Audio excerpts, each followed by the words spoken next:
Bonjour à tous, c'est Pierre Le Goupil d'Enum. Aujourd'hui, on va parler d'un ordinateur un peu particulier, très attendu par certains.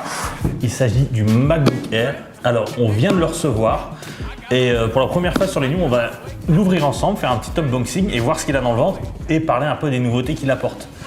Donc, le MacBook Air, ça fait longtemps qu'il n'avait pas été rafraîchi par Apple. Donc là, c'est chose faite. Donc, Apple promet un ordinateur plus léger, plus fin aussi. Donc, il fait 1,2 kg pour 15,6 mm d'épaisseur. Et pour la première fois sur les MacBook Air, il y a un écran Retina. Donc, un écran IPS de 1560 x 1600 pixels.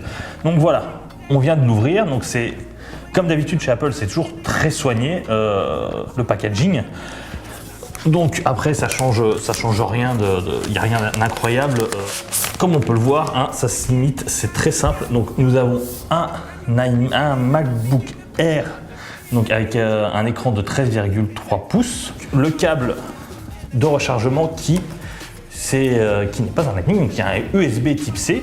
Donc, ce qu'il faut savoir que ce MacBook Air dispose de deux ports USB type C, compatibles Thunderbolt 3. Donc, ça, c'est aussi une petite nouveauté très appréciable pour les utilisateurs. Donc, dans le packaging, on peut trouver aussi la prise secteur. Donc voilà, c'est très simple, toujours, ça va à l'essentiel.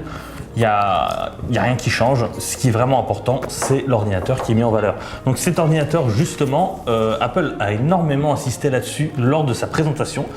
Il est doté d'un châssis en aluminium à 100% recyclé. Aujourd'hui, c'est devenu l'un des grands chevals de bataille d'Apple qui veut aller vers le tout recyclable. Donc on le voit avec son siège de Cupertino qui utilise 100% des énergies renouvelables. Et donc maintenant, Apple applique cette politique à ses produits. Donc il le faisait déjà avant, mais cette fois, c'est vraiment 100% recyclé. Que ce soit les MacBook Air ou les iPads et les autres produits. Le MacBook Air est beaucoup plus fin et beaucoup plus léger. L'ordinateur s'allume dès qu'on enlève le plastique. Autre nouveauté avec ce MacBook Air, c'est l'apparition d'un clavier de 3e génération. On sait qu'Apple avait connu des difficultés avec ses précédents modèles, les touches du clavier se bloquant au bout d'un certain temps. Là, Apple nous promet que ça n'arrivera pas. Une autre nouveauté, c'est l'apparition du Touch ID sur le MacBook Air, donc qui permet de déverrouiller son ordinateur, mais également de faire des achats en ligne via les sites qui utilisent Apple Pay. Donc, et tout est sécurisé Apple, ayant beaucoup insisté sur le fait que tout l'écosystème macOS est sécurisé et que cet ordinateur joue énormément là-dessus. Par exemple, on peut citer le fait que quand on referme son ordinateur, le micro se coupe automatiquement. Donc ça, c'est une nouveauté d'Apple. Donc là, il se coupe vraiment mécaniquement, donc il n'entend rien du tout.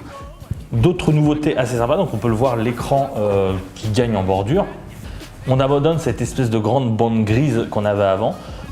Et donc on a un ordinateur de 13,3 pouces dans un châssis vraiment petit par rapport à son format habituel. Un ordinateur que nous allons bien entendu tester, qu'on va passer dans le grill de nos labos. On va voir s'il chauffe, on va voir s'il fait du bruit, on va disséquer l'écran, voir ce qu'il apporte au niveau du contraste, au niveau du respect des couleurs.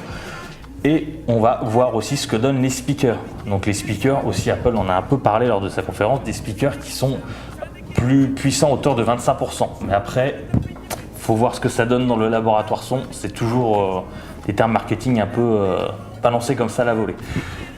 Donc un ordinateur que nous allons prochainement tester sur les numériques et on va voir si Apple tient sa promesse en présentant un nouveau MacBook Air qui veut remplacer l'ancien.